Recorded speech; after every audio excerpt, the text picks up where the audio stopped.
Hi everyone, this is a Valentine's special. I'm going to paint this photo in Corel Painter 2019. Hi everyone, Steve Elliott here. Hope you're all having a great day. Today I am working in Corel Painter 2019 and this is a condensed version of my live stream that went out 2 days ago. So if you want to watch this painted in real time, I'll put a link in the description below where you can go off and watch the live stream. For those of you that are not into live streaming, this is the condensed version, obviously. So I've compressed 2 hours of painting down into just under 15 minutes. So I was in Loughborough at the weekend, a town quite close to where I live.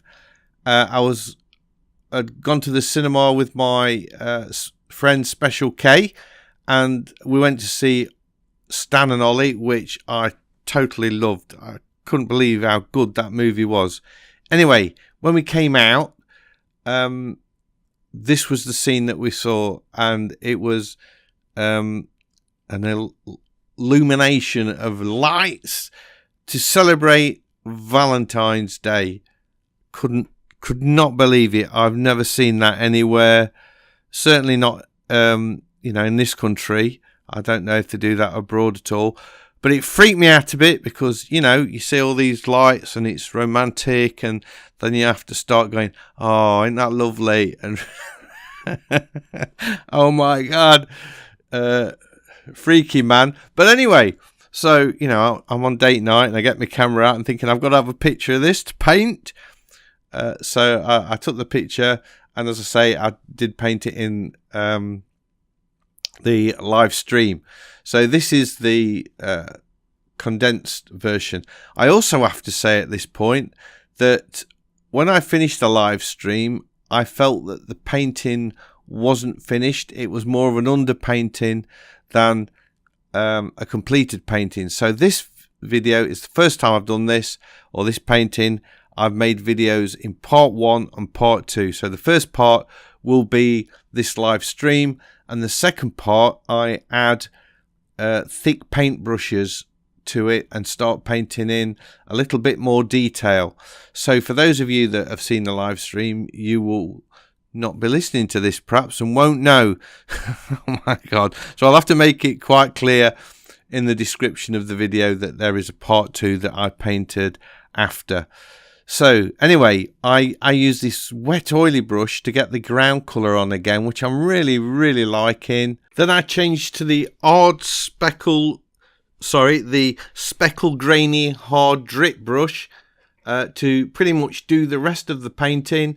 And I am painting into that original layer, and I want to kind of keep the colour, all that speckly layer visible in some parts of the painting. So you see here, I chose that brush again and then went over the blue that I'd painted in. I got this really cool texture, which I really liked. So I thought I'm going to leave that, and I think that is going to appear quite often in a lot of my paintings.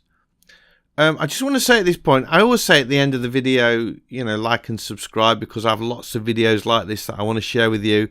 But I just want to say that what's happening with the channel at the minute is that I am now producing 3 videos every single week that are more produced, and they go out on a Sunday morning at 10 p.m, a Wednesday morning at 10 p.m, and a Friday morning 10 p.m.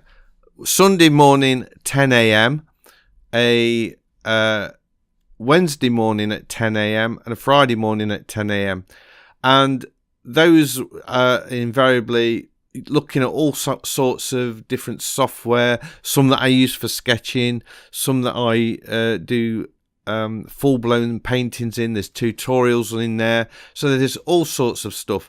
And now, in addition to that, once a week I am going to be live streaming, and that will be on a Monday. I haven't really decided exactly what time I'm going to do that yet. I'm going to try and do a few at different times and see what how many people come online.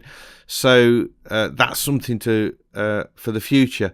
So if you haven't subscribed and you are enjoying the videos, please do so, because I've got lots of stuff that's coming your way. And don't forget, if you want to be notified when I'm going live or put a video up, don't forget to click on that bell thing as well. So anyway, that's enough of that. I just wanted to remind everybody what I do on the channel and how often I've been doing the videos. And I've actually kept that schedule up of the 3 videos a week for well over a year. So it's not something that I'm sort of saying I'm going to do. I have been doing that. Back to the painting. You know, as you saw, I just sort of crashed in there, an homeless person. And I thought it was really sad that Loughborough, well, it's not just Loughborough, you know, every single town really, there's people sleeping rough in the streets, and yet they've got money to put lights up, which is nice for everybody that's, you know, got it all together. But I just wonder if the money could be better spent, to be honest. Anyway, you know, let's not dwell on that. I'm dwelling on it, man. I'm dwelling on it. I'll try not to dwell on it. Anyway, get back to the painting. So I'm just sort of using that same brush, working on this kind of really loose painting. I was conscious that I was doing a live stream and I'd only got 2 hours.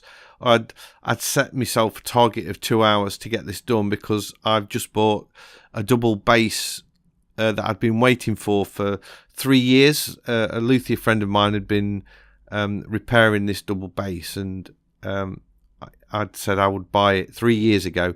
Well, he finished it and I got to pick it up. So I was like, although I was doing this painting, I was thinking I've got to get over to see Colin and pick up this double base. So I was conscious that I'd only got 2 hours to do this painting. So it is in a really loose style. And I'm getting into Corel Painter a lot more now. I'm comfy with selecting objects, resizing them. As you noticed there, I felt that 2 people walking into the painting were too small, and again, those were. So I'd actually deliberately painted the people on a separate layer so I could do that, and also so it wouldn't damage the painting underneath. And they're all, you know, they're just like little stick figures, aren't they? I'm not sort of, you couldn't say they're anatomically correct or anything like that. I'm not sort of trying to make sure all the proportions are right. Now, this is interesting. This little thing that I'm painting now is in actual fact a statue that sits in Loughborough town centre. And I painted it, and somewhere along the line I deleted that layer, and I think I also deleted those lines, lines that lead you into the picture. I've deleted them as well. They disappeared because they're certainly not in the finished piece, and I quite like them. So I wish I'd have thought about that and put them back in. Anyway, I'm sort of working over the old painting, and every now and again I do sort of select a layer and I moved it a little bit, which was a bit annoying. You noticed I've now solved the problem of the paint, so just sort of putting a random stroke diagonally across the screen. So I'll just tell you what I did actually.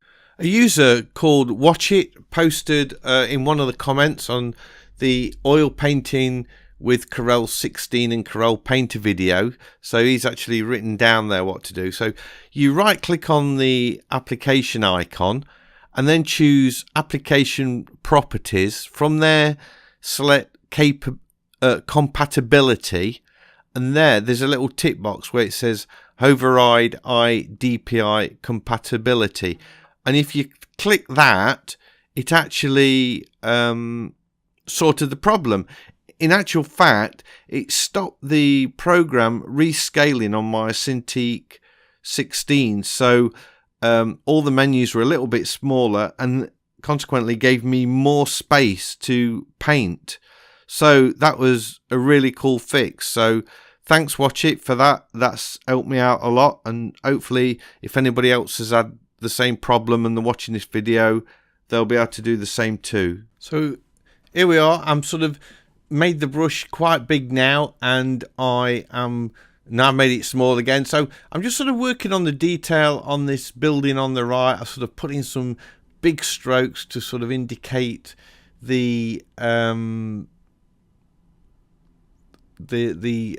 structure of the building, and then I've sort of drawn in a few lines to give me an idea of what's happening. And now I'm painting in these columns, I guess, but I'm keeping it really loose, and it does look like an underpainting rather than a finished thing, or a finished product. Just sort of getting the shadow in there. All the colours now, I'm just selecting them off the canvas by using the Alt key. Press the Alt key down, your brush toggles to a colour picker, and now what I've done, I've created a new layer, and I've set the blend mode to multiply, and I've started to put in some shadows.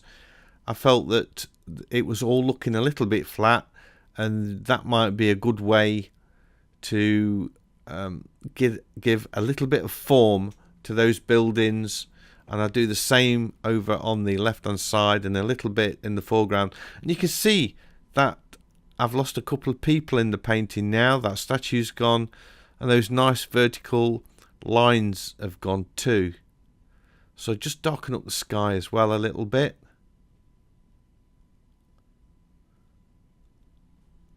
And I think now I'm darkening up the people as well. I felt they looked a little bit grey and they were a bit flat. There was no form to them. So I've just added some sort of shadows slightly to the edges of the characters, really. And this is when I realised that the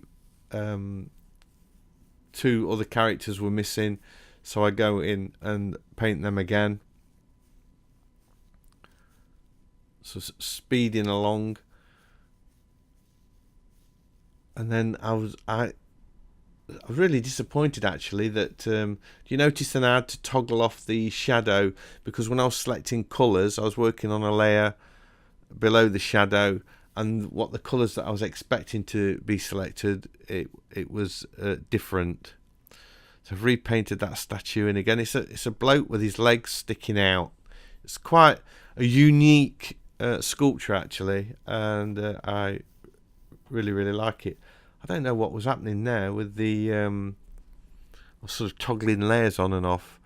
Here we go. So now I'm into painting the love arts, and I go in with a nice pink, I guess. They're not going to stay pink though. I'm going to overwork them. I'm just sort of looking where they are on the photograph and getting them all in with the same colour, just to make sure I've got them all in the right place. I'm sort of looking where they fall with the buildings and between the poles that's supporting them. Then I change the colour to red, and I'm going painting over them with the red. So this is getting fairly close to finish. So don't forget, I am going to be doing a part 2 where I add thick paint.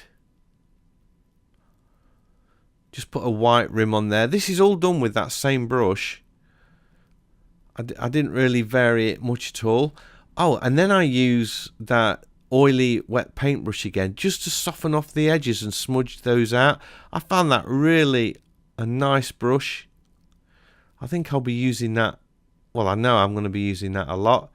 So I said on the live stream I'm going to sign it, but that doesn't mean it's finished. And then I sort of looked at it and felt that I needed to just add a little bit more shadow to the top of the sky, to the top of the building on the right. So that is it. That was the full painting finished in the live stream. However, I looked at it and felt that it wasn't finished. So there is a part 2 to this. So please check that out, because I go in and spend about another hour or so working on it with thick oil paint. I hope you've enjoyed this video. If you have, a big thumbs up as always is much appreciated. If you're new to the channel, please consider subscribing, because I have lots of videos like this and I would love to be sharing them with you. So hopefully I will see you all in the next one. Bye.